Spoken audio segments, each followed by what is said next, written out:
Welcome back to this episode of Uncover the Human. Christina and I are joined today with our guest, Jude Schweppe. Welcome to the podcast, Jude. Thank you so much for having me. I'm looking forward to this chat. We're excited to have you.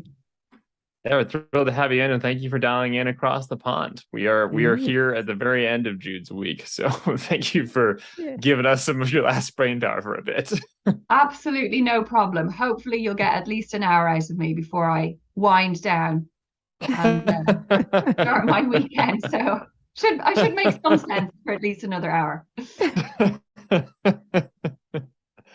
Well, Jude, for those who don't know, what's your story? What's your background? Oh my goodness, that is the question. So background is in the performing arts. So when I left university, I went to drama school. So had been dancing since I was 4, fell in love with the stage when I was about 12, and always wanted to pursue it as a career. But I think, as many people do, you kind of hit 17, 18, and then there's pressure from teachers and there's pressure from parents. And it's like, are you sure this is what you want to do? So I went and did a degree. I did a history degree in Dublin, which I loved, but spent most of my time in the theatre and a little bit of time in the library. Then trained as an actor in London and absolutely loved the experience, loved the craft, adored, the whole process and craft of being an actor. But about 2 or 3 years into my career, I realized I really sucked at being in the business, like really sucked at being in the business. And I think it's something that a lot of actors go through. It's that realization of, I adore being on stage, but do I love the uncertainty and, just the stress of constantly putting yourself up to be rejected and, you're too tall, you're too short, you're this, that, or the other. So I accidentally got myself a job working in advertising, which was like the biggest accident of my life. Was supposed to be like, I was going to take a year out. I was just going to take a little bit of time to sort of get my thoughts together and decide if I wanted to continue in the business of show. And I turned out to be really good at it. Like, had never any intention of working in the advertising world. It wasn't something that was even on my radar. I didn't even know what a copywriter did, but happened to come across this job ad. And I thought, oh, that could be quite fun. Maybe that's something that will get me out of waitressing for a while. And that was the beginning of my advertising career. And I stayed in agency life sort of for about another 6 years. I moved back to London from Dublin. Then realized that I really, really missed performing, and I missed, just being with my people and around those creative minds and, it's like chaos and magic of being in the rehearsal space. So I decided to go freelance, and then sort of combined freelance creative direction and copywriting with doing my own theatre work, which was a really good compromise for me, and loved it, and did, some shows I'm really proud of. And then I fell pregnant with my first baby, and it was all change again. So it was like, right, off this stop, on to the next one. As any parents will know, it's like, oh, this is different. This isn't quite what we were expecting. And everything changed. Yeah, everything changed again. And I think if you're at a certain stage in your theatrical or music or performance career before you have kids, it's probably a little bit easier to integrate them into your lifestyle. But what I found was that I was still at that kind of building my career stage, and motherhood just really knocked me for 6. I really didn't know what I was doing. I was like, what on earth do you do with this tiny human? So went back into the freelancing world, and where I kind of stayed doing various different bits and pieces until I found coaching. And I think, as most coaches will tell you, I'd always been that person who people would go to with their stories and advice and what do you think, and I've got a naturally kind of problem-solving brain, and I just loved it. I loved the humanity of coaching. I loved the connections. I loved just really deep, powerful conversations with people that you might only have just met, and you suddenly find yourself being in this very sacred space almost with people who are sharing very powerful things about themselves. And I loved it. I absolutely loved it. It ticked so many boxes for me, and really engaged the creative side of my brain in a slightly different way, I think. And that was 5 years ago. And so now I have the classic hybrid portfolio career, where I sort of blend coaching with creative direction and working with startups and anybody who's got creative sensibilities, and sort of doing my own little making. Yeah, just keeping my creative brain ticking over. And so far seems to be working. So a nice little melting pot of various different things, which really works for me. That's really cool. And I That think is we very can cool. relate. Yeah, Yeah, we can I'm sure a definitely lot of relate to the people melting can. pot. Yeah. Yeah, I remember one of your posts that I really appreciated was around a similar topic of everybody keeps telling you have to find the one thing you're good at. And Oh, then, well, what if I'm not just good at one thing? What if I want to do yeah. many things? That was the game changer for me, actually. And it was really interesting. I was hosting a sort of a group workshop in Brighton, where I live, in the southwest coast of the UK, southeast coast in the UK. And it was called The Space. And it was essentially, we'd meet together once a month, and whatever your creative practice was, you'd come into the space and you'd share, if you were starting a business, or, trying to get back into painting after having your family, whatever it might be. And there was a really interesting bunch of people. And I remember one of the girls who came along, gorgeous girl, and she introduced the concept of being a multi-potentialite. And there's a very interesting TED talk about being a multi-potentialite. And I heard this word and I was like, multi-potentialite? This is the thing. This is me. This describes me perfectly. Because up until that point, I'd really struggled. I mean, I'm definitely a hexagonal peg in a, trying to fit into a round hole. And I'd really struggled with this concept of, is there only one thing that you're supposed to be doing? And I read the book, The One Thing, and and it actually made me really angry, because I was like, but I'm not a one thinger. I'm just not. And I get the concept of just kind of pouring all your focus and attention into one thing, and I'm sure it works brilliantly for some other people. But when I watched this TED talk, it was like forgiveness, and it was like, it's grace, and giving yourself grace to be who you are.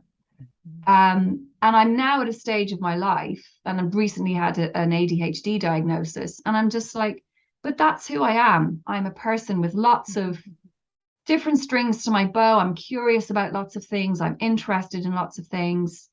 And I love learning. And, I have that kind of brain that gets a little dopamine hit from creating new things and writing new stories and, meeting new people. So I think it's about, giving yourself the grace to be who you are, and allowing yourself to really embrace all of the things about you and every sort of shape and side that you have, because I think it can lead to a great deal of unhappiness if you don't, and trying to sort of squeeze yourself into this mold that you're just never going to fit, and life is too short and too precious for that. I have seen that TED talk. That is a wonderful TED talk, and I felt exactly the same way. I was like, "Oh my god, this validates my entire existence. Right? This is everything I've been waiting for." Yeah, and I think along so that many train, people, yeah, so many people have probably watched that TED talk and just felt like coming home in a sense, or finding the language to describe how they are in the world, and just not feeling so like on the outside looking in, going, what am I doing wrong? Why can't I just focus on this one thing? But we're not doing anything wrong. We're just doing things in a slightly different way. And I think that's to be embraced and applauded and supported as well. There's probably more people like this than we may know or think. Because if we think of children, like I was thinking about my kids, they don't have one interest. They have multiple interests. And we're not spending any time saying like, well, no, if you like basketball, then you have to spend 24/7 doing basketball. Don't go bike riding, don't play soccer, don't play, capture the flag with your friends. Don't, spend time on video games. You got to find your one thing. At least we don't do that with our kids. So why would we expect ourselves as adults to then all of a sudden funnel into, well, there's one thing, and make sure you do that, and you do it so well for the next 50 years that then you retire and you can go back to doing whatever you want. So there's like this middle funnel of life. Squeeze it. So, come back out. Yeah, exactly. So we've got childhood and retirement to be ourselves, but everything in the middle. And the middle bit is long, right? Yes. There's a lot of years to get through doing that one thing. And absolutely, I mean, if I think about my kids, I encourage them to do everything, to explore everything, and sort of, I'm always kind of looking out for the little breadcrumbs of what they are interested in and how you can support them with that. I mean, I think it's different if perhaps you identify like a real talent for a particular sport, and your kid decides, I want to go to the NBA, or, I want to be a professional tennis player. Then I think laser focus is absolutely necessary. And I think they will lead you and they will tell you if that's the direction that they want to head in. But multifarious experiences make us the rich people and the interesting people and the multifaceted people that we are. So I totally agree. It seems sort of counterintuitive to me to sort of force people into this singular tunnel focused mindset around who they are, what they want to be, and what they want to do, because we're constantly evolving and changing and learning and discovering. So I'm all for the multipotentialite way of life, as long as you can make it work for you. That's the other side of the coin, I guess. Yeah. It definitely is. Yeah, I think there's so much wasted time thinking that we have to go limit ourselves, like wasted energy really in trying to be like, okay, well, I'm going to cut off these 3 parts of myself that I really truly enjoy, because what if I don't get good at this one thing for 40 years, this one thing that at best takes up a small slice of the pie of things that I'd like to be able to do. That's one thing that's been so relieving in the work that we've gotten to do, Christina, is just good. Okay, well, we're just here to help solve some problems. We'll go figure out as creatively and oddly and humanly as possible what's the answer here, what can be the answer, what can we try, and that is endlessly fascinating and fun. And fun, like such a key word, and I feel like it's a word that we're almost like not allowed to embrace as adults. Fun is kind of limited to Saturday and Sunday, and then if you've got kids, it's like kid fun.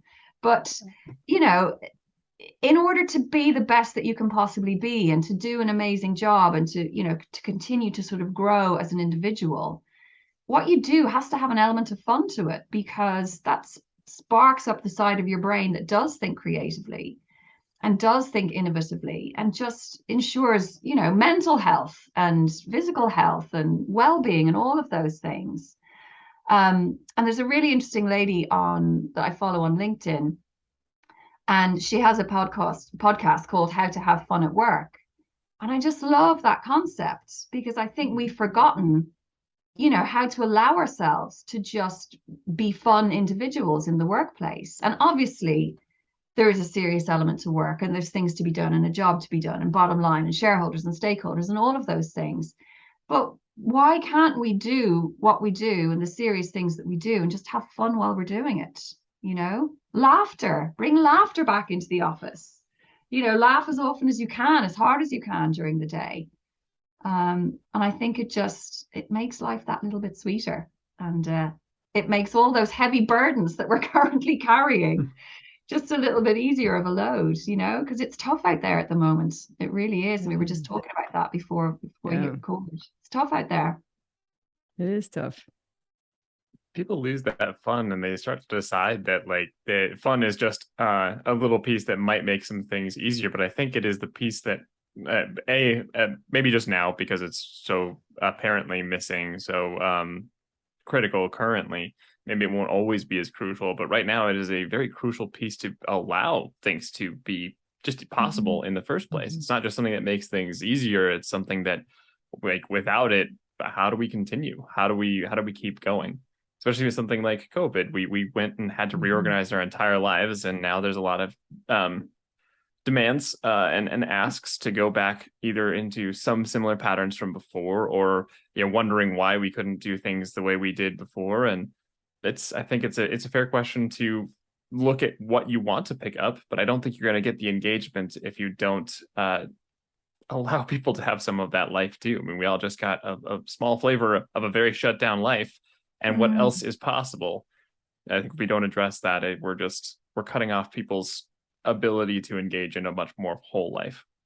Yeah, I would totally agree. And I think also, if we go back to to sort of the environment that children are in, people learn better when they're having fun. Yeah. They're just able to engage with the learning. They're able to, process things in a much more profound way, I think, and remember things as well.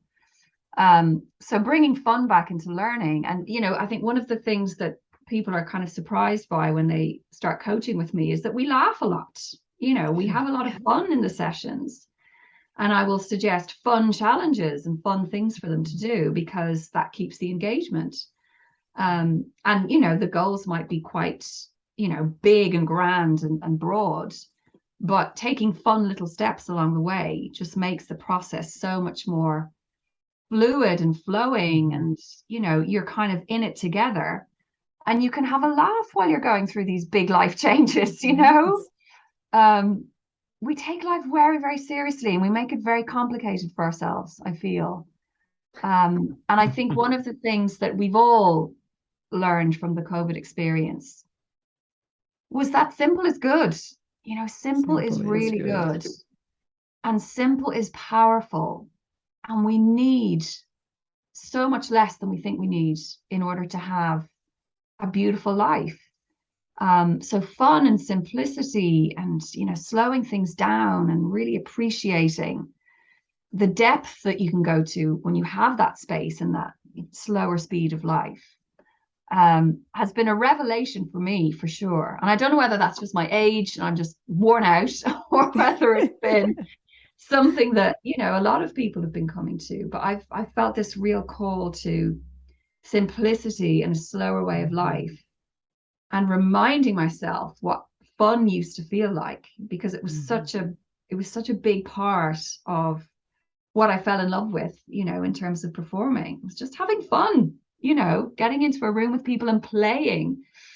And I'd really love to see that really, embraced in every organization, not just a creative one. I think it would be a really interesting experiment to do, to see how productivity and performance and efficiency increases as you increase the fun levels. So maybe an experiment for you guys on your next project. Yes. How can we up the fun level? We actually just had this conversation. We were trying to figure out how to increase some engagement with various pieces of communication to large departments. And we what started as a joke about creating New Yorker cartoons has taken off into a full-blown brainstorming effort of hey, we could actually totally engage people this way. And what if this is what the storyline might look like, and just getting some of that fun back in there. It's not that it's not doing the work, it's doing the work even better than before. Yeah, absolutely. And also it's different and it's novel, and it's it's engaging parts of the brain that maybe they don't get to use on a daily basis. And I think I'm probably looking through the lens of someone who's just recently been diagnosed with ADHD, but fun and novelty and new ways of doing things, and kind of helps to balance out the repetition that is an essential part of every life. There's always going to be things that just have to be done and have to be got through. But having that part of me that sparks and gets really excited and gets, I can kind of feel the warm glow sort of coursing through the veins when it's oh, what's going to be on the other side of this? What's going to be on the other side of this experiment? And just seeing people laugh together is so rewarding, so rewarding. And I think, I've sort of done a lot of work with people in financial services recently. And obviously it's a really difficult time to be a banker and to be in financial services. And so it was just about how do we just, take some time to be human with each other, and just to really see each other and connect and sort of forget about the spreadsheets and forget about, risk assessment and whatever else, that is kind of on their plate on a daily basis, but just storytelling. And it's amazing how, you can sense the shift in the room, and you can sense that connection and the presence that people are feeling when they just share really simple stories that mean a lot to them, that, colleagues might never have had a clue that this was going on for them, or, that they'd had this experience. And then to sort of put the same people back in the work environment and just see what the shift in dynamic is. That's the kind of thing that fascinates me about storytelling and creativity and fun, and how you bring that into environments that they don't necessarily, sit terribly well with on the surface of it. But there's always so much more bubbling below if you just allow people to come out with it. Yeah, I love that that element of parts. I love that element of bringing the fun and, making it human, because it's like, how do we spark the attention? And part of what Alex was mentioning is, when we're looking at communication, is how do we spark attention to the communication that's sent out? And attention is not sparked, I mean, at least for me, when it's just, a bunch of bullet points that just lists, this is what's done and this is what's next. I'm like, I'm not sparking anybody's attention, not even my own, in that. So how can we get that? And that's why there is a whole advertising and marketing industry out there and creative industry. When it comes to pretty much any information that's given out there, there's a huge element of sparking people's attention, because people are not just going to read something because they receive it. Yeah, absolutely. I think we're all a bit kind of overloaded with information. Yes. So, and I think there's something kind of really important to explore around that idea of slowing things down as well. And how can you spark attention by something being really simple and uncomplicated and slow, and old school maybe, and I think one of the things that I struggle with the sort of TikTok world and Instagram reels is that it's like our brains are just not developed to be constantly, scrolling and sort of what's going on here, and then 3 seconds later what's going on here, and that constant switching. And I think that's why, we're tired, but B, also why attention spans are really not what they were 20 years ago.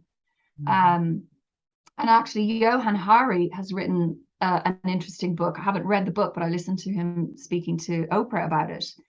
And I think it's called Stolen Focus. And he wrote the book because he went on a trip to Memphis, I think, or he went to Graceland with his nephew, I think it was. And I don't know which of them was a big Elvis fan, but he said, come on, we're going to go to Graceland. We've always wanted to go. And when he was there, his nephew just could not put his phone down. And it was getting to the point where he was just like, what is going on? We're here together. We're on this trip. We've always wanted to go to Graceland, and you're literally glued to this tiny little, computer. And his nephew was like, I don't know what's happening, but I know something's happening and it's not right. And it kind of sparked all of this research. And I think Johann Hari went and he spent like 6 weeks or something completely without digital, just to remind himself of what that world was like, to not have any access to phones, to not have any access to emails, and what opens up for you, what of your senses start to come online again when it's not just this constant, barrage of 3 second, 15 seconds snippets of information, entertainment, whatever people do on TikTok. And I think that's something that I really hope we start exploring a bit more, in the years to come, particularly with the kids who are now coming into that age where we have more awareness of how dangerous it is for them, I've already said to my kids, forget it, social media is not happening for you. So we'll see how I get on with that one. Yeah. That will be a challenge. It definitely feels like the right challenge, but that might be hard. I love that you brought up social media because thinking about this in terms of what we were just talking about, fun. Like a lot of times we associate like social media with downtime, or we joke about like people aren't working because they're on Facebook all the time. And I think there is an important distinction there, because being on social media is not the same thing as fun. This is not the same thing as No. creating joy, having creativity, having a moment where you're just, playful and generative and just in a moment. It's addictive.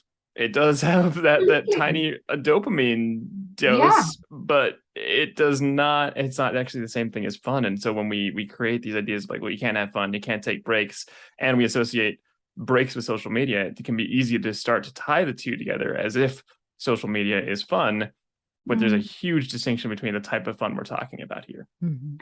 I think it's terrifying. I really do. I think it's terrifying. And I am the first to put up my hand and say, when I get stressed, my brain needs that little dopamine hit. And I seem to have programmed myself to think that I'm going to get that little dopamine hit by going on Facebook or, by scrolling through Instagram. And it really scares me. It really scares me in terms of what it's doing to my brain. It scares me in terms of what it will do to my children's brain. We know attention spans are shot. We know that, it is that addictive, little hit that people are getting. You only have to walk past a bus stop. How many people are at the bus stop, glued to their phones, sitting on the tube, sitting on the bus? We just don't seem to be able to be anymore. Mhm. And I find that really scary. What are we going to be like in 10 years' time? And I don't know what the answer is. I really don't know what the answer is.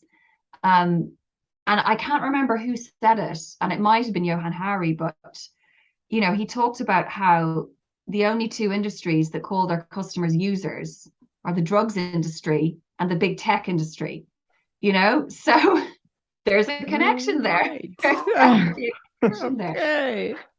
I'm never gonna be able to forget that one. Yeah, No, that's I glued. was like, oh my God, that is absolutely true. I am a user. I am a user of, social media. And but on the flip side of the coin, I wonder how I would build my business or how I would connect with the people that I need to connect with without it. And that's not an answer that I have found yet, or, maybe I haven't sort of thought about it long enough, but I have noticed, ironically, on LinkedIn, my LinkedIn feed, some bigger brands saying, we're done with social media. They're taking the risk, they're taking the punt, they're going to see what happens in terms of, bottom line and brand awareness and all of the things that we use social media for. But I'd love to see more people experimenting and getting back to just some key touch points in terms of how they communicate with people. And really interestingly, I saw a coach who I was in a business incubator with. She's now sending literal physical newsletters to her clients. And I was just like, that's amazing. So I'm going to get something through the post, something tactile that I can sit down and read with a cup of tea or whatever, and just absorb the information in a completely different way. And I just thought, that's genius. Because we do absorb information differently when we're holding something in our hands. And I think if you think about how you engage with a magazine, I used to love going and sitting in a coffee shop with a cup of coffee and, my favorite magazine and just going, this is me time. So is that something that, businesses and brands can start looking at in terms of how they communicate with people, as opposed to, just the bog standard, what we think everybody wants and needs at the moment in terms of our connections. So I think it's a really interesting time. And I really hope the pendulum does start to swing back the other way. I mean, who knows? That's for great, for minds greater than mine, but I think it's something to explore for sure. I love that you brought up like the magazine idea. That kind of reinforces like the one of the best things about a magazine is that you only have what's in between those two covers. That it's not like, oh, also I can go on the internet. Oh, also I'm gonna get pinged with a text message. Oh, also I can check every email that I have right now and go play a different game or whatever. Like that's what you have. And there's Yeah. immense power in having all those things in one thing in your pocket, and that's not just good power. Yeah, absolutely. And I think the way that I absorb information has been so massively affected by, like you say, all of the distractions that you have throughout the day, because you've probably got 6 or 7 things looking for your attention at any one time. And if you're like me and you've got 25 tabs open on your laptop at any one time, because that's how you roll, it's no wonder you get to the end of the day or get to the end of the week and you're just like, I'm good for nothing. I'm done. Where's the sofa? Where's Netflix? Because our brains are just completely drained of power and drained of energy. So, I think it's up to Gen Z to undo all the damage that we've done. And I really hope that they get on board with the idea that there's a different way to interact with each other. Is it changed forever? Is it, are we never going to go back to how things were pre 2005 or whenever Facebook became like really popular? I don't know, but it's I think it would be really interesting for educational institutions and organizations to look at 18, 19-year-olds coming into education and further education. What is worth experimenting with them? What are they seeing in their future? Are they over it? Are they already done with the kind of social media landscape? We don't know. But as they're going to have to do with so many different things, I think the answers are going to have to lie with them. The future depends on the kids for sure. Yeah. Seems it usually does. Somehow every generation has to undo whatever the generations before have done. Yeah, absolutely. It's kind of a depressing thought, isn't it? It kind of is. We're still getting there as a human race. We're still getting there for sure. Yeah. There's an article I read recently that was about the fact that like we assign generations with a culture. We say millennials were like this or Gen Z is like this, but they didn't. The kids don't have a chance to create this. They basically just walk into this culture. This was created by the previous generations, and then they have to figure out what to do with this. And so that does kind of put the burden of responsibility on continually and necessarily, just because how society is going to go, on whatever you're experiencing, whatever you grew into as an adult. Yeah, so true. And I think it's something that we don't maybe take enough responsibility for. We have handed them the world that they're kind of walking into, growing up in, as you say. And the irony of all ironies, I bought my kids an iPad. And I bought them an iPad because, when I travel home to see my mum and we were in the airport, I thought, well, it'll just be handy for them to have some cartoons to watch in the airport so they're not screaming the place down when we get on a plane and it's delayed. And then I wonder why the iPad has become such a feature of their life. Well, because I gave it to them, and it's mission creep. They're allowed to watch cartoons and then it's games and then it's, before you know it, I'm completely dependent on them having it. And to a certain extent, it's one of the symptoms, I think, or one of the issues of, kind of growing up in a world where both parents are working. And I don't know any families that have, one parent is kind of the sole breadwinner. So by necessity, nanny iPad has become a thing. But I think it's just really about having that awareness around it. And really, being kind of strong in your resolve that they get a certain amount of time and then it's done, and now it's time to get out the paints or it's time to get messy or whatever. But it's really hard. It's really, really hard, particularly when you've got deadlines, you've got to jump on a Zoom call with somebody, and I've definitely seen the kind of the bad side of it this week with my kids being on holidays. But again, I'm going to give myself some grace as a parent. We're all doing the best that we can with what's available to us. Definitely. Well, and even if we were to stay at home, it's draining for us as parents, even if we're not working, to be the iPad. Yeah. Yeah. And so it becomes I don't have to work right now, but I also need a break. And becoming the entertainment is not a break. So yes, it's very easy to let that. Where's that line? Because once you go down that path, it's hard to turn back or limit it. Yeah, agreed. And I think it's, I've definitely seen the mission creep over the years, with my eldest son. Um, but again, I think it's about, we're always trying to strike a balance, and sometimes we get it Yes. right and sometimes we don't. But Yeah. as long as, he's out playing football and he's, playing with his friends, and, he's very creative, so he spends a lot of time drawing. So it's about sort of finding that equilibrium. But I definitely think the equilibrium is, the scales are tipping slightly more towards the iPad over the holidays. So yeah, thanks for that one, Steve Jobs. Yeah. Definitely. So you bringing the creativity into the coaching, and you're basically the business of human transformation and human exploration. How do you do that? Oh my goodness. I mean, I think it goes back to what we were saying earlier about creating a safe space for people to have fun, to be creative, to explore, to ask the powerful questions of themselves, and to figure out, where do they fit into this grand scheme?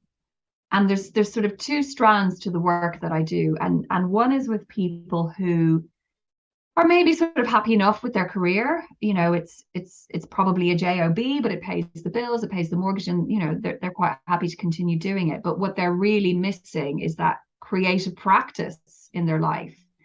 So I work with a lot of people who, maybe loved painting, or they used to sing, or they used to dance, or creativity was a big part of their life.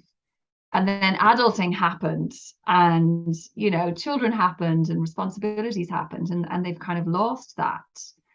And you can see it in people's light.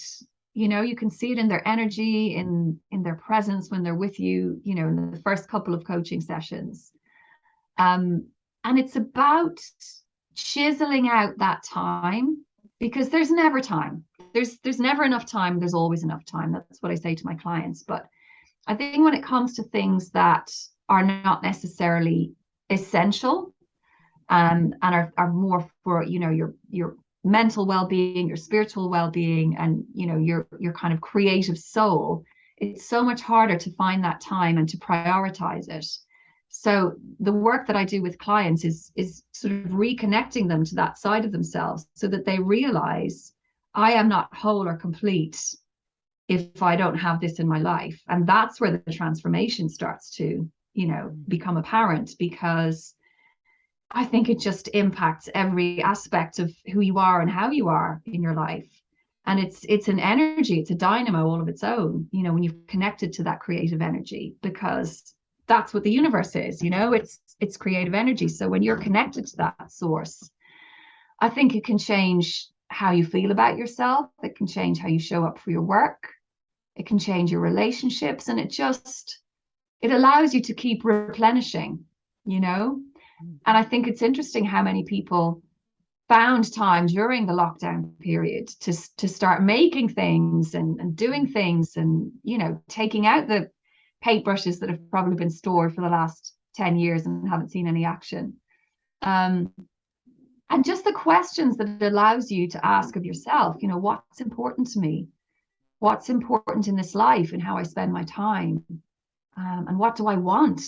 What do I want from this crazy existence on this spinning ball of rock, And again, I think that the sort of the pace of life that we had been living at, it just didn't allow for those questions. So I think when you work with a coach, you work with somebody that allows you to reconnect to who you are and what's important to you. And if creativity is one of those things, you've got to do it. You've got to find the space and nurture that practice, because it's very much a part of who you are.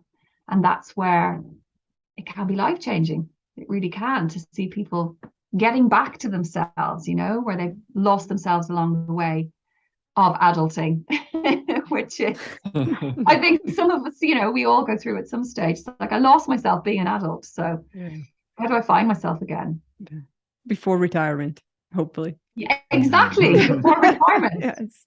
you know? It's that squeeze in between again. It's like, okay, you can, be yourself as a kid and then wait until you retire to be yourself again. But in the middle, not so much. Yeah, but the middle is kind of where, it's where we have the experience and the Yes. learning, and we're probably still fit enough, and we've got our health, and this is the time. This is the time to do it, and set yourself up for an amazing retirement. Yes. And I read a really interesting book really recently. And I can't remember the name of the book because I have a terrible memory, but it was essentially about the sort of going into the second phase or second curve of your life, and sort of setting yourself up, investing now for the retirement that you want to have, in terms of, again, reconnecting to yourself, reconnecting to the things that are important, so that you don't kind of find yourself when you hit 65, 70, or whenever you retire and go, now what? Now what do I do with myself? I've spent 50 years getting up at 6 a.m. to go to this job or run this business. And I think a lot of people lose themselves when that happens. They just have been so defined by what they do for a living and the business that they've been engaged in, or the organization that they've been a part of, that's been a part of their identity, that they hit retirement and it's just like, I have no idea who I am and what I do with myself. So, if we can start laying the foundations now and investing for that golden period where it's like the world is your oyster now, your time is your own. I think it's really important to start that and to sort of bring that awareness to who you want to be at that point in your life. Yeah, I love that. It's a great way of looking at it, and it's so true. There's I went through a period, after a couple of years into being in a career, and where I'd get to weekends and I had no idea even what to do. Like, I wanted to rest. I didn't want to work because I'd just done, whatever many hours of the week, and then but there was no connection with, like, well, what does it even mean to want anything anymore? And it is actually a physiological thing, the same as any other emotion, any other feeling. It is something that we feel in our bodies that we feel want. But when there become other demands, we continue to prioritize those demands, and nobody helps us reconnect to what our internal demands are. We just get used to ignoring that pull to the point where we can't recognize it anymore. We can't recognize what's helpful, what's available, what we want internally. And losing that is I think common and sad. And it's awesome to see something like what you're doing, Jude, and helping people literally reconnect it. It's like a wire that was pulled out at some point, and literally putting that back in to let those feelings back in and have them be valid and have them be treated as, this is great input and look what I get to do now, and this helps me feel full, and this is life for me. Yeah, and I think it's so true what you say. It is a wire that's disconnected. And I think oftentimes, if I say to clients, are you aware of when you lost this side of yourself? They have no idea. Like, it's a kind of a cumulative effect of just being in the world and the way that the world is today. But there is something incredible when that wire is plugged back in, and it might be in a very different way. It might be in a slightly different way to how it was when you were small. But I've seen the impact with clients when the wire is reconnected, in how they connect with every other aspect of their lives. And I think the most gratifying one has to be in how they are with their children, and allowing that creative experience to be a family experience. And obviously there's times when you just want to do the thing by yourself and kind of take yourself off, and I just want to sit with my paints and make a mess. But it's just delightful to sit with my paints and make a mess with the boys as well, and sort of have them be involved in the process. So I mean, I don't know when we started disconnecting or checking out, and there are so many things that are contributing, I think, to this collective exhaustion and burnout. And I'm seeing it a lot on LinkedIn, which is my platform of choice, just to get a sense of how people are doing and how people are feeling. And there is a lot of checking out and a lot of numbness, and I think overwhelm. And I think we kind of forget, because we seem to be on the other side of it almost. But the last 5 years have been crazy. crazy politically. They've been crazy in terms of a global pandemic. And I think we forget that there wasn't a single country practically on the planet that wasn't impacted by this. And, we went through this collective experience and our nervous systems were shot to pieces, and now things have changed slightly in terms of people are a lot more conscious of what they want and how they want to live. But it's like right back into the fray now, right back into it. Forget what happened. And it's almost like we haven't really had time to process what we've been through and what we're continuing to go through. And so it's really gratifying to see, the organizations that are looking at, for example, 4-day weeks, and the organizations that are really taking the health and the mental well-being of their people seriously. Because if we don't, I think we're facing catastrophe. I really do. I think, like I say, the collective nervous system needs a little bit of TLC. And I think we need to slow down and just recognize that, it's not all about working. It's not all about profit and bottom line. And I could go into a whole different discussion now about capitalism, but, just allow us to have that time in our lives to be human and to have fun and to feel joy and to raise good human beings as well, because they are the future. So the more time we can give them, the better the world is going to be in 20, 30 years, That touches on such an important piece of it, the ripple effect, like what you're saying, Yeah. painting with your boys, like just when you can help somebody reconnect, they help other people reconnect. And when those people reconnect, I mean, you literally can see and watch a ripple go out. And if you can instill those habits early, a lot harder to become disconnected later, and hopefully easier to reconnect if and when you do. Yeah, I agree. I think the ripple effect can be profound. It really can. And I can't remember who said it, but if you want to change the world, go home and love your family. I think it might have been Mother Teresa. And funnily enough, before I had children, I don't think I really understood that concept. But I think my greatest achievement will be to raise two kind, thoughtful, respectful, decent human beings. Yeah. In a world that will do all it can to make them not kind, thoughtful, decent, respectful. And if we all kind of focus in on the micro changes that we can make and the micro ripples that we can start rippling, it will be huge.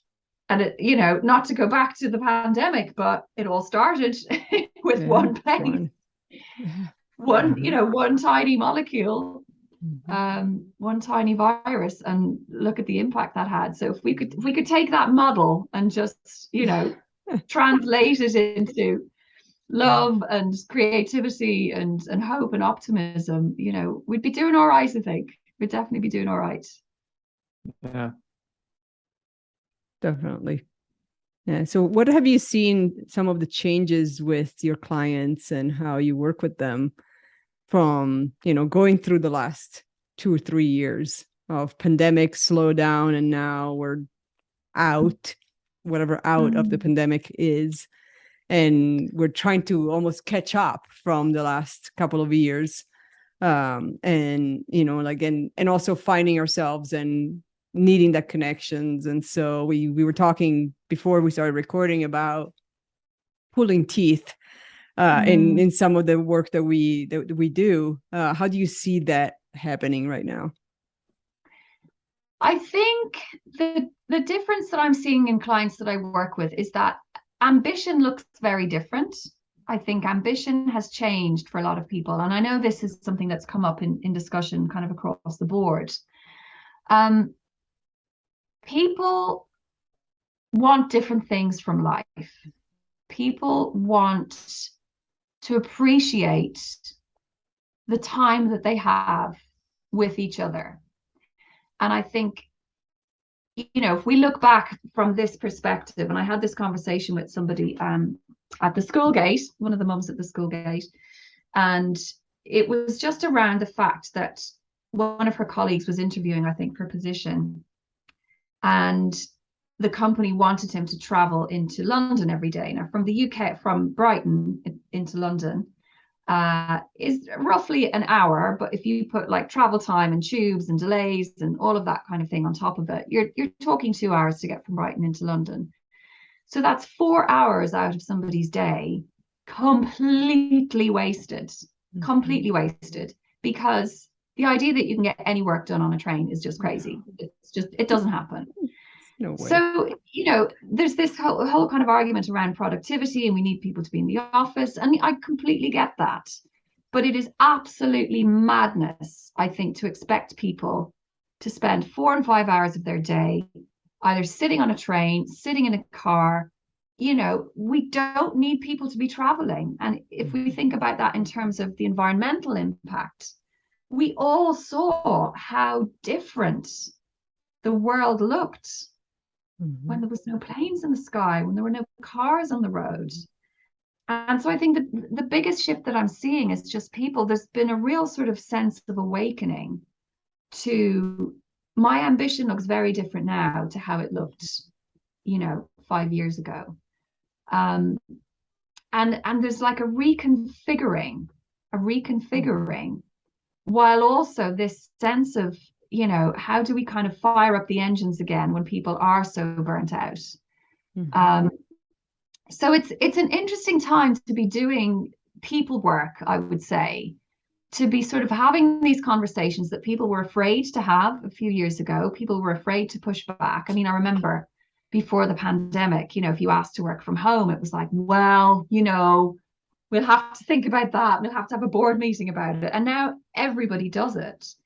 So I think there's going to be a really interesting period of possibly decentralization. We're already kind of seeing, even where, the area that I live in, this kind of little community of coffee shops and places to go for a sandwich and, all of these things that sprung up around the pandemic because people were working from home. And now in the cities, massive offices are just completely empty, because people are just seeing how unimportant it is, to sit in these kind of soulless, lightless, airless buildings just for the sake of being, sat in your cubicle and clocking in and clocking out at a certain time. So I think it's interesting. I think we're starting to see the world in a lot more flexible terms. I think people are starting to realize that we all operate differently, and expecting people to sort of conform to this 9 to 6 or 9 to 5 is crazy. Absolutely crazy, because there are going to be people who are up at 5 in the morning, do their best work at 6, and then are done by lunchtime. And then there's people like me who don't, come to life until after lunchtime and do my best work at 11 p.m. So I think that's really interesting. But I think what I'm also seeing, and we talked about this, is just a real tiredness. There's a real tiredness. And the conversations are kind of like, how are you doing? I'm exhausted. How are you? Particularly with parents. But can we sort of slow down to the point and recalibrate to the point where we, the juice starts to build up again? I think that's a big challenge for organizations is, how do we kind of get back to pre-pandemic levels when people just don't have juice in the tank? And I think this is where the play and the fun comes in, and sort of getting to the productivity through, allowing people to just relax that part of their brain and, not constantly be in sort of gamma brainwave mode, and just access those slower brainwaves and, that ability to process in a completely different way. So I think it's a really interesting time for the kind of work that we do, and sort of getting a sense of where people are and how do we kind of gear back up again and face into this very, very challenging future, because it's not looking too bright at the moment, and we're going to need all of our resources, and all of our, our tanks are going to need to be full to really start tackling those problems. So challenging and interesting times in equal measure, I would say. Yeah. I mean, the challenge is the interest. It's fun. Yes. Absolutely. Absolutely. It is fun. Well, and there is that element of being in the middle of this mess gives hope that you can get out of it. And it's exhausting at the same time. Yes. Yeah. And so there's like the you have to be in the tunnel to see the light at the end of the tunnel. And so it's part of that process of like, okay, now I'm tired of being in the tunnel though. Yeah, completely. And not knowing, you can kind of see the light, but not knowing how long it's going to take you to get there. Yeah. I think that's the other really challenging thing is Yeah. if you could say, I can guarantee you by summer 2023, Yes. you're going to be firing on all cylinders and, you know, the world is going to be in a really good place. Yeah. You know, as human beings, we need that certainty. We need that kind of sense of stability, and we just don't have it at the moment. Yeah. So it's, how do you navigate those choppy waters? You know, and what is providing the life raft for us all? Yeah. You know, difficult times for sure. But, you know, we will prevail because we always do. And that's, you know, part of being human and part of the history of our race is that we overcome and we adapt and we evolve.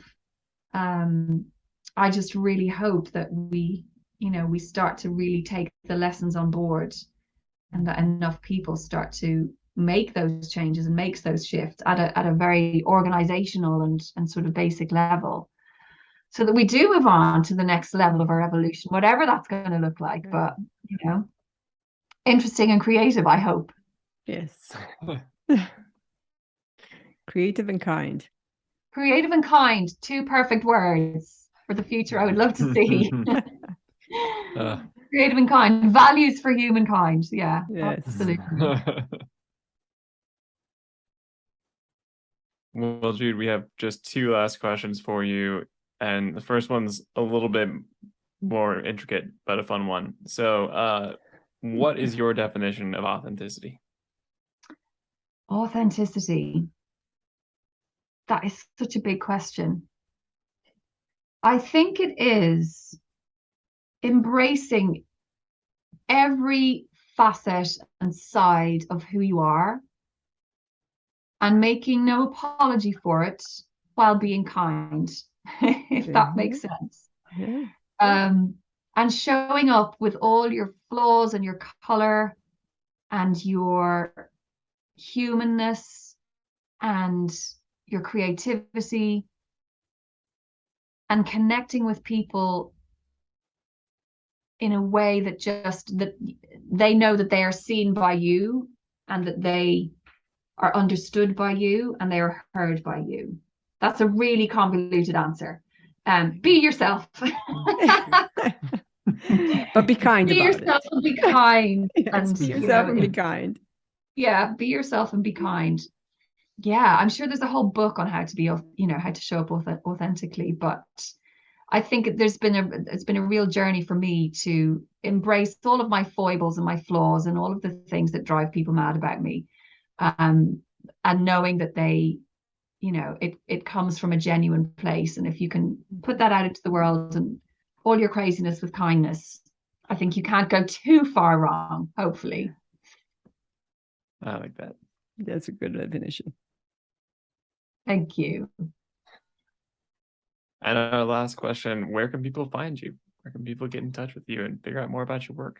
Well, I think the best place to come and hang out with me is on LinkedIn. So you can find me Jude Schweppe on LinkedIn. You'll find me with the pink background. I show up there pretty much every day. I share whatever pops into my head when I've been on a walk that morning or in the shower that morning. Love having conversations with people, love connecting with new people. So to get a sense of my work, come and find me on LinkedIn, or you can check out my website, which is whathappensnext.coach. But slide into my DMs and let's have a conversation. It's a great title. I love the title. Yes. What happens next? Yes. Really good title. Well, thank you so much, Jude. This was a really rich, full conversation. Thank you so much for having me. It's been a pleasure to chat to you and look forward to connecting again. Yes. And now you can start your weekend. I can start my weekend. Pizza is calling. Yes. Well, Take care, Jude, and thank you so much for joining us, and thank you everybody for listening in. Thank you.